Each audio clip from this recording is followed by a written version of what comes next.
I got a job with some mob that started up there called APB. I think it was called Agricultural Protection Board, something like that. And anyway, it required extermination of weed around the Fitzroy Basin area. And I was employed from Derby, and we ended up working in the Fitzroy area, and I was under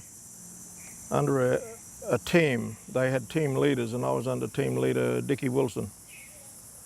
And in that crew was Cyril Hunter and I can remember, and some other boys, and there was Augustino Tolentino and Peter Dean, and I think there were more people, but I can't remember. It's been a long time.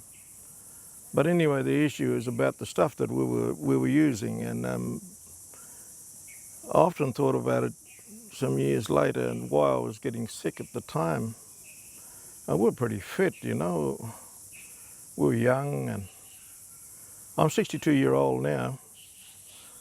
But I think back, I can't remember what year we were working there, maybe 77 or something, 6, somewhere around when Elvis died or something. But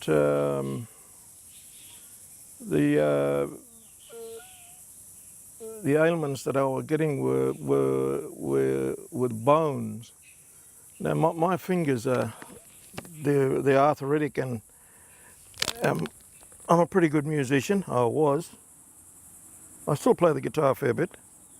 Well, I'm not as fluent on the guitar as I used to be, but besides that, it caused me to have a lot of issues with my bone structure in my body.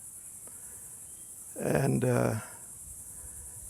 not only that, but headaches and scarring tissue on my body, my skin itch and scratching, and the worst thing is not knowing about these things, and the boss is saying that it's okay. You know, it's not poison, but yet we used to see it kill big gum trees and stuff like that, and kill trees around the Fitzroy area. Like it'd kill a big gum tree in about 2 days or something. And we were thinking it was pretty powerful stuff, but we didn't think nothing of it. We were sleeping in it, and you know, food eaten in it, and you know, the vehicles that we had, it had our food, it had the poison in there. We had these little Land Rovers, and you know, you had your swags in there, you had the poison in there, you had the whole lot. And that's how we functioned. Just rough and ready, no mask, no overalls, nothing of safety. There was no such thing as safety. Just go out in the field and work. Because you got to remember the culture of them days. If you didn't work, you're a bludger. Not like it is today, you know. And any young bloke didn't work then, you were sort of questioning, why are your mob not working? You all want to stop bludgeoning. Our parents used to get on to us, and you know, uncles and that, they see you without a job even for a week. They want to know what's going on. So most of the boys, we just, you know, used to get a job all over the place and quick smart. So they were one of the jobs that were there. I was just at the camp and going out with these little packs on our back that were filled with this poison, or filled with this liquid that consisted of, if I remember, 2,4-T, 2,4-D, something like that.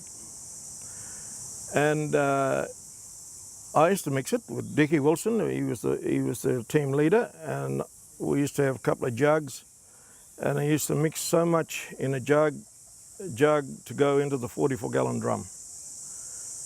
And that's how we mixed it, and then shook that up a bit, and then pumped it into our little canisters that we had and put on our back, and walked around the scrub with that, with sprays, spraying weed, Parkinsonia, I understand, and some other things that were looked at as weeds. But the reason why I'm saying these things is just for the record, and you know, I'm not going to be around forever. I've been suffering for many years with problems with aches and pains and joints and joint trouble, headaches, things like that. And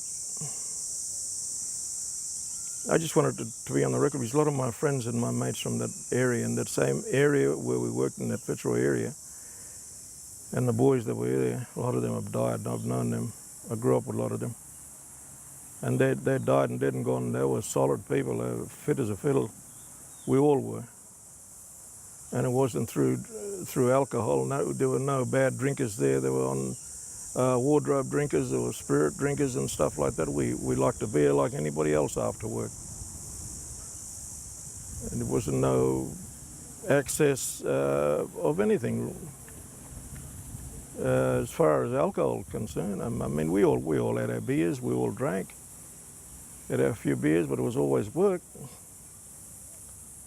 And the reason why I'm putting this out is, putting it on is because why is this taking so long to sort this business out? I mean, I remember 20 odd years ago it was all, supposed to be looked at and looked into, why, how, etc., and then it got all forgotten. And some of our kids have even grown up very sick. Some of them were born sick. Not only, there's a couple in my family that are a bit crook, but I hear some of the brothers that were working out there on the Fitzroy Basin, their children have become very sick and are not well at all. And I'm hearing that this disease is generational, this poison that gets into people. Well, we know it's poison now. We can call it poison. I believe it was poison too. We were young and a bit silly then. But by gee, when you get on the track and you start feeling the effects of it and seeing a lot of sinister things happening and things not being right, put right. Who else did I poison? My wife, my family, the people that washed my clothes, kids. What else? What else did we poison? All our families, people that were involved with this, I'd like to see it all the men that work there and all the kids and grandchildren, all registered so we know who they are. And in time to come, we'll know, we'll be able to follow it up, because even if we don't find out the issue now, in our time or the next generation, it's going to creep up on generations to come.